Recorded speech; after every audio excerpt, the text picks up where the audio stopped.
On a beach in the West African state of Senegal, a fishing canoe is dwarfed by the rusting hulk of an industrial fishing vessel. These two boats have come to symbolize the opposing sides in a battle being fought over fish.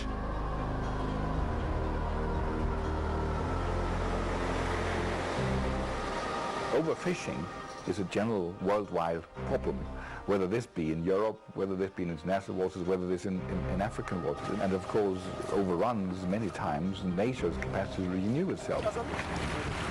The EU is buying access for its fishing industry to waters in third countries.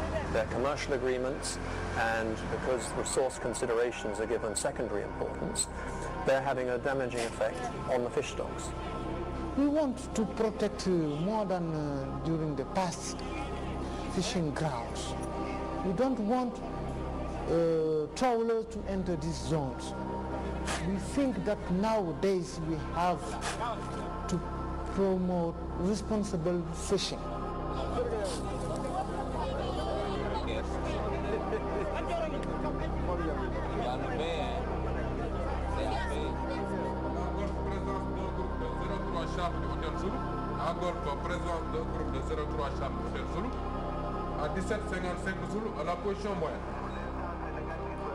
At a remote surveillance post on the Senegalese coast, 3 unauthorized fishing vessels have been spotted on the radar.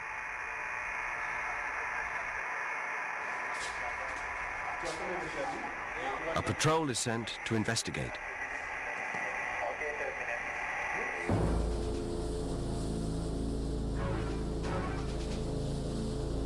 Senegalese waters are at the center of a bitter fight over fishing rights.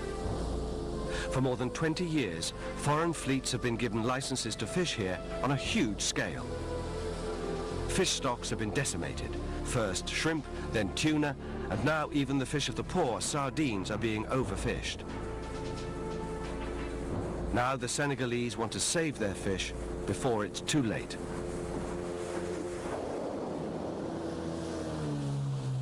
The patrol searches in vain for the illegal fishing vessel.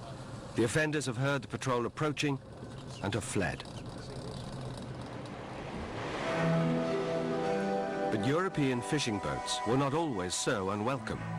By 1979, an insatiable and ever-increasing demand for fish ensured the Europeans would be among the first to sign agreements, allowing them access to the prime waters off Senegal. Plankton-rich West African coastal waters provided abundant fishing ground for the northern trawlers. It became a free-for-all. Fish would soon top the list of Senegal's exports. It couldn't last, because industrial fishing was, in effect, destroying Senegal's most valuable resource. How did Senegal, so dependent on fish for its survival, arrive at this mess? In Brussels, Brian O'Riordan works with a campaign group for fish workers' rights. He knows the fishing business inside out. You have to go back, really, about 20, 30 years to the signing of the United Nations Convention of the Law of the Sea, when, at a stroke, the whole legal arrangement for fisheries and oceans was changed, and it gave coastal states like Senegal jurisdiction over fishing areas which extended out to 200 miles. So for instance, in the case of Senegal, suddenly they were given overnight a marine area 2.5 times the size of their land area, with huge potential, which of course at the time they were unable to take advantage of. Left out of the picture were the poverty-stricken Senegalese. 75% of their protein comes from the sea. This demand rose in the early 1980s as a series of droughts drove an already starving population to the coast in search of food and work. The arrival of these environmental refugees coincided with the opening up of Senegal's fishing grounds to Europe's fleets.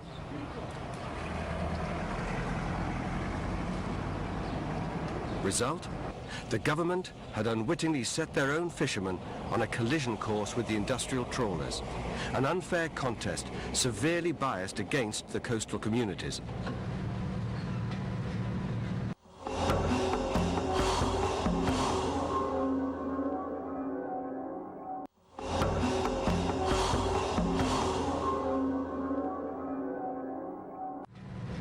To make matters worse, the foreign fishing practices quickly began to destroy the delicate marine ecology of West Africa. The ecosystems in tropical waters is very fragile and very vulnerable to the industrial techniques, the trawling techniques used by the EU. These have been described as being akin to clear felling in a forest. What clear felling is to forestry, trawling in industrial fishing is to a fishery ecosystem. I think overall our fishing possibilities is only something like 7% of what is you can take within Senegalese waters. But the way in which our presence is felt goes much beyond what figures of nature would otherwise imply. I think the European Union does not do a whole lot to help to try and play a role they say they would play in terms of being responsible and trying to promote responsible fishing. Quite the opposite. Well, there clearly is a tension. I mean, in essence, the issue is that we've, to a large extent, fished out the seas around Europe, and those fishing fleets are understandably looking for new places to carry on their business. European vessels have subsidies, they have very strong power, and they can catch more fish than Senegal traditional fishermen can do. And we try to find a balance.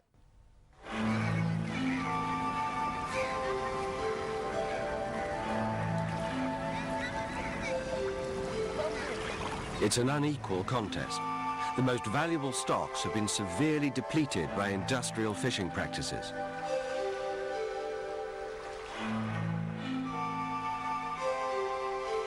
And the coastal fishermen have been forced to sail further out to sea in an ever more desperate attempt to make a living. Saint-Louis, the old French colonial capital, on the coast near Mauritania.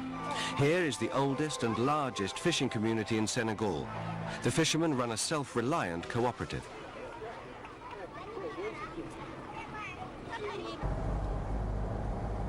Youssoufa Gay works on behalf of the local subsistence fishermen. His father and brothers go out to fish every day. They don't agree to fishing agreement because they say that industrial trawlers catches the resource, and if there is not enough resources, their future is not ensured. On the beach, Youssoufa joins the large crowd from the village who will spend the entire day here.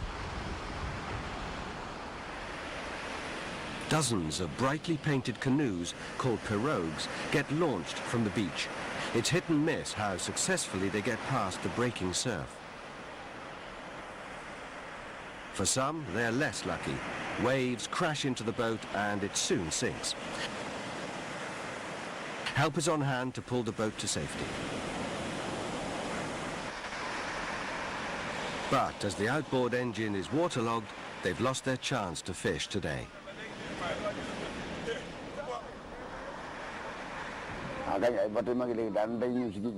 In the past, we have had to fish very near to the trawlers.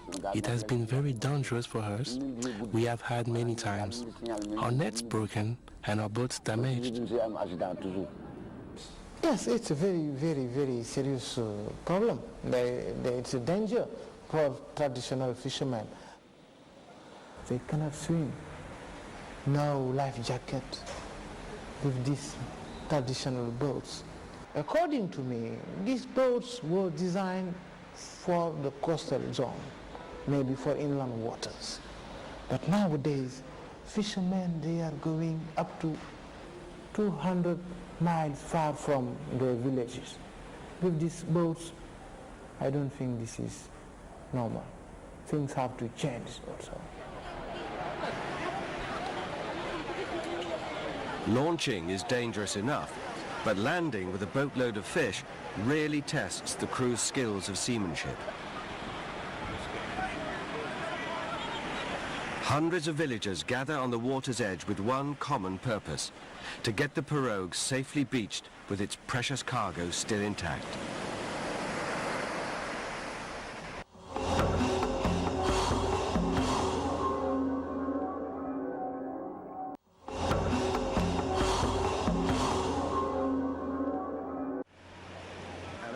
The men waste no time in unloading the fish into crates, which they carry in convoy to a safe place well away from the water. It may look like a bumper catch, but these are sardinelle, what the locals call a poor man's fish with little commercial value. The days of the premium haul for these villagers are long gone. The women sort and grade the fish. It's their job to get the best price. They have mouths to feed and children to educate. For them, the crisis is particularly hard. We cannot sit around and do nothing. We know the good fish are not there, but we have to go out and fish every day. It is just a paradox. They know that there is the diminishing of the fishing, but they make more and more efforts to get this fish, and to don't let the time to the fishing products, to the fish product to regenerate. It is the paradox.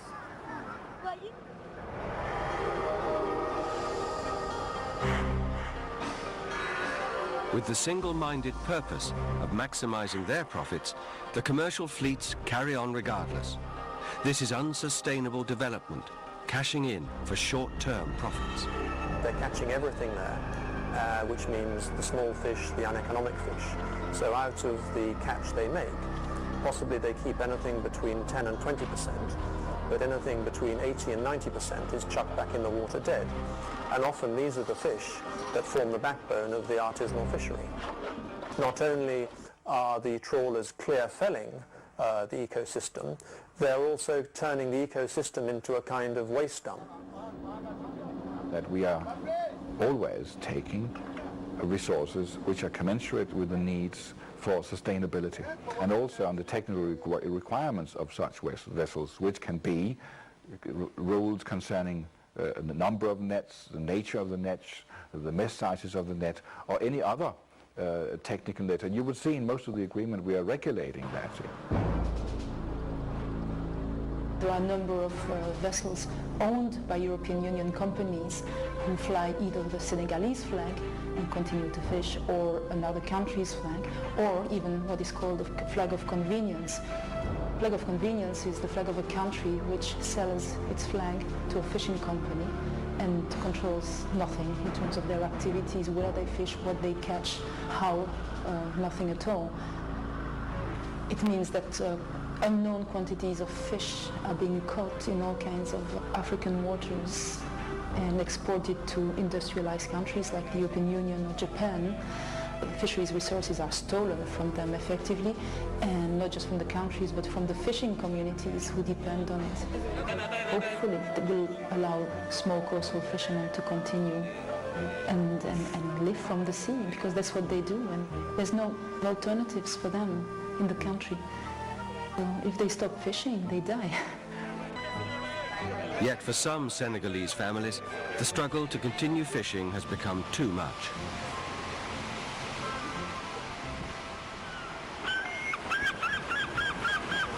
And there's an ironic twist to this story.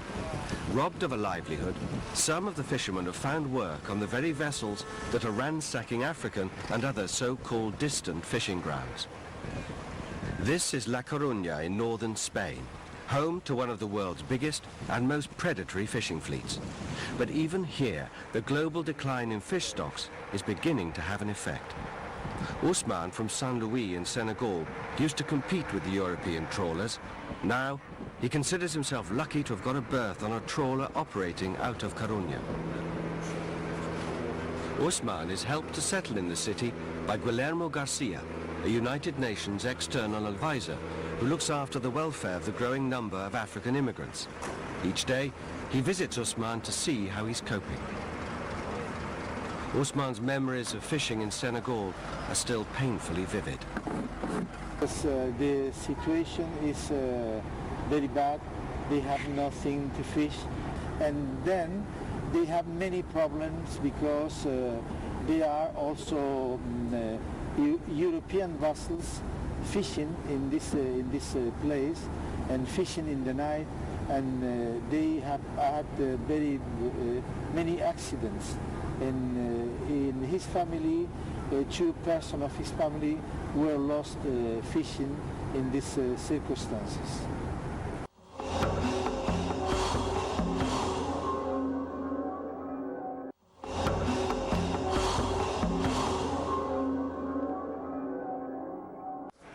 Compared with many of his fellow countrymen, Usman has been fortunate. Of those Africans now in Spain, many are working in poor conditions for industrial fishing companies, conditions that have long since failed to attract young Spaniards into the industry.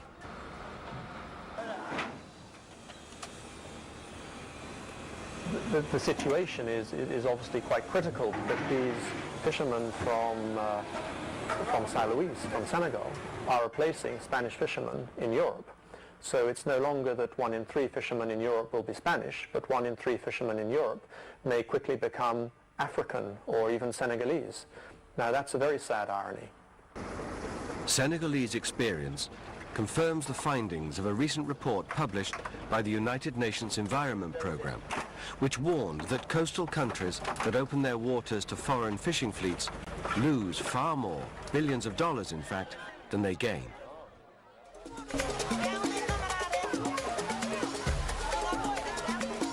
The newly elected government in Senegal has decided to make a stand. It may serve notice that Europe's former colonies in Africa are going to stand up to their continental neighbour. Negotiations have broken down for a renewal of a 5-year licence for the European Union to fish in Senegalese waters. Europe's oldest distant water fishing agreement is in disarray. Money from fishing agreements does not only come from the EU. We want to see those agreements from today help the development of the fishing sector. One of the bones of contention in the agreement was that the EU wanted to fish in Senegalese waters during a rest period, because in Mauritania there's a rest period in September, and they wanted to come to Senegal in September to fish there. And the Senegalese said, no, sorry, but that is a rest period. It's a spawning period. You can't fish during that period. But the EU was still pushing to get access. We have divergence on 2 points. One is fishing zone. The second one was the period for biologic rest. From my point of view, that EU, we didn't find a very good willingness from our partners to solve the technical aspect of this agreement. I think they are up against the same sort of problems as we confront in each case we negotiate with countries in Africa, which is to find a reasonable balance between what they can offer us as fishing opportunities, what they should safeguard for their own fishing community, and on that basis find a reasonable compensation that the community ought to pay in that situation. Of course, Senegal, like other countries, know that if there is a big need on the part of the European Union, they can step up their demands. Like most of Africa, Senegal is burdened by debt repayment. But now it seems the government is determined to balance the country's need for hard cash against the more pressing need to maintain food security for its own population. What we are getting from EU through this agreement is less than 0.5 of the budget of Senegal. So even we don't have a new agreement, things will go on in Senegal. Of course, we need it, but this is not the reason why we are signing this agreement. So the stalemate continues. But if Senegal want the EU to prop up the local industry with fishing license money, that, says Brussels, means Senegal must guarantee the money gets spent properly. Development is not about the international community wading in with large boots and saying we've come to tell you how to do it. And I think as far as the international system is concerned, there is a greater willingness now to to try and measure the effectiveness of aid, but in particular to work in partnership with developing country governments so that jointly we can reach an understanding. That's about having systems in place, being able to monitor the money, making sure that it doesn't disappear off in corruption or other people's pockets and so on. Senegal didn't have a fishing policy in the past, which has led to the local sector being disorganized and in difficulty. So this is why we thought it was time to reorganize and give new energy to the sector. Local fishermen receive no support from the government. They never talk about traditional fishing in the media. All they want to do is help the industrial fishermen. But among the coastal fishermen, there are those who are against their government pouring money into an already oversubscribed and overpopulated industry. For these people, it's free access to the fishing zone. They don't pay any license. You can just decide tomorrow to have 100 pirogues and go to sea and catch the fish. You don't have to pay any fee. I don't think this must continue. We have to change. Waiting for their government to make the first move has been too long for many coastal fishermen.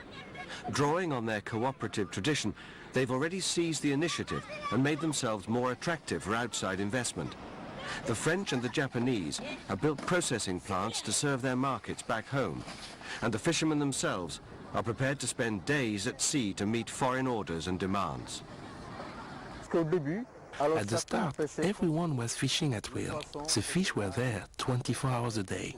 So the production went up, but the price went down. So this is why we are organized in the committee to put value back in the catch by limiting how many times we go out. It appears that late in the day, a poor country is taking sustainable exploitation seriously. Hard lessons are showing that when fishing access is not rooted in marine science and local needs are ignored, fisheries are endangered. Provide stability to what we are doing for our fishing industry. If we make a solid contribution to enhanced international cooperation, be it bilateral, be it regional, be it multilateral in the future. I don't think that Europe came here and with the gun and say you have to sign or I will kill you. They just want to negotiate and sign with us. It's up to the African government to decide if they want or not to sign. For the first time, Senegal is calling the shots, but Spain now has the presidency of the EU. And Spain has proved to be immune to international condemnation of its predatory fishing practices. So Senegal will be watching their conduct closely before committing themselves to another agreement. Meanwhile, the people of Saint Louis struggle to make ends meet. In the fishing business, those who shout loudest win the day. The voices of those who have called for sustainable harvesting have until now been drowned out. Despite a moratorium, the fisheries off the Grand Banks of Canada have never recovered. African fisheries could be next to suffer that fate. And in the context of Senegal, I think that probably means phasing out industrial fishing. That means phasing out European access. And it means developing from the grassroots level the local fishery. It doesn't mean transferring Europe's overcapacity vessels there. It means starting with what people have.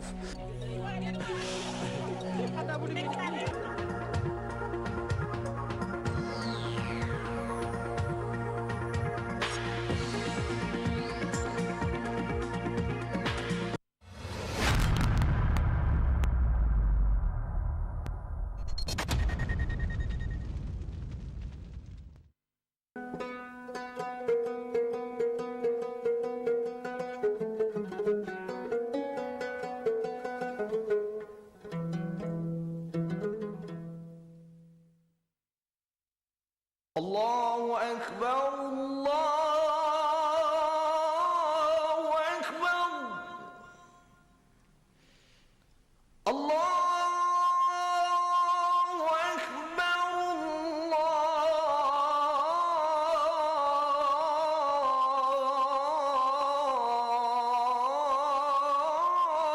Akbar. أشهد أن لا إله إلا الله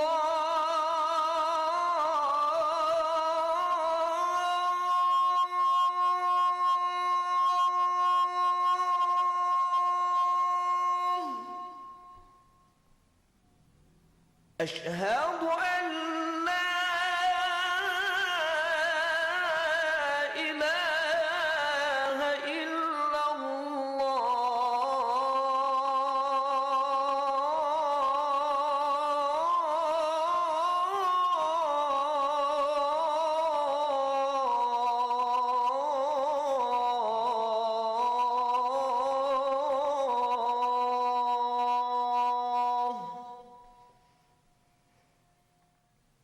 أشهد أن محمدًا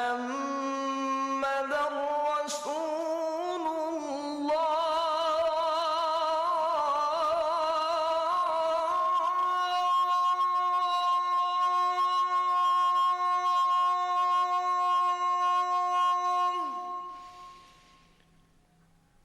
أشهد أن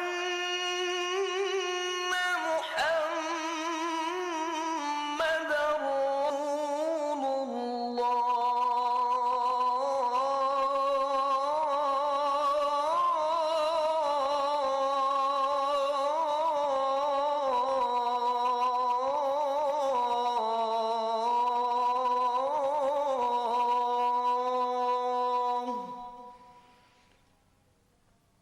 حي على الصلاة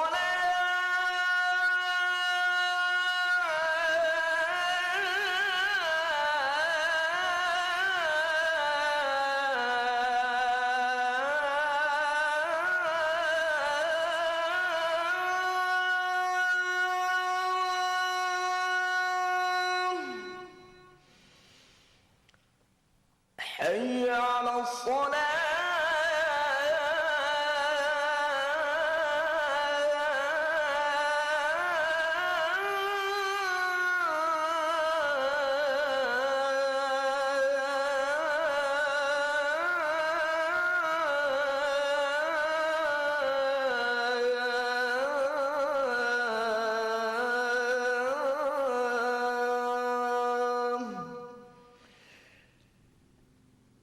حي على الفلاح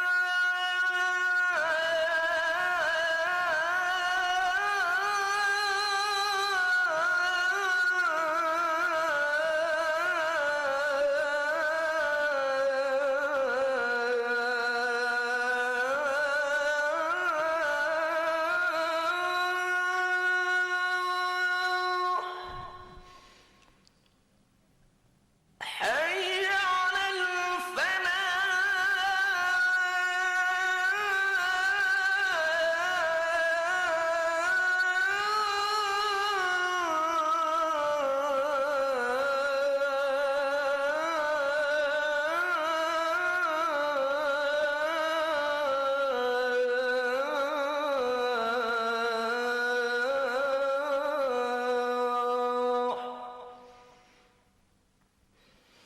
الله أكبر الله أكبر لا إله إلا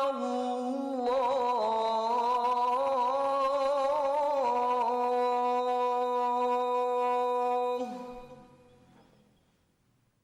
اللهم رب هذه الدعوة التامة والصلاة القائمة آت سيدنا محمدا الوسيلة والفضيلة والشرف والدرجة العالية الرفيعة وابعثه مقاما محمودا الذي وعده إنك لا تخلف الميعاد.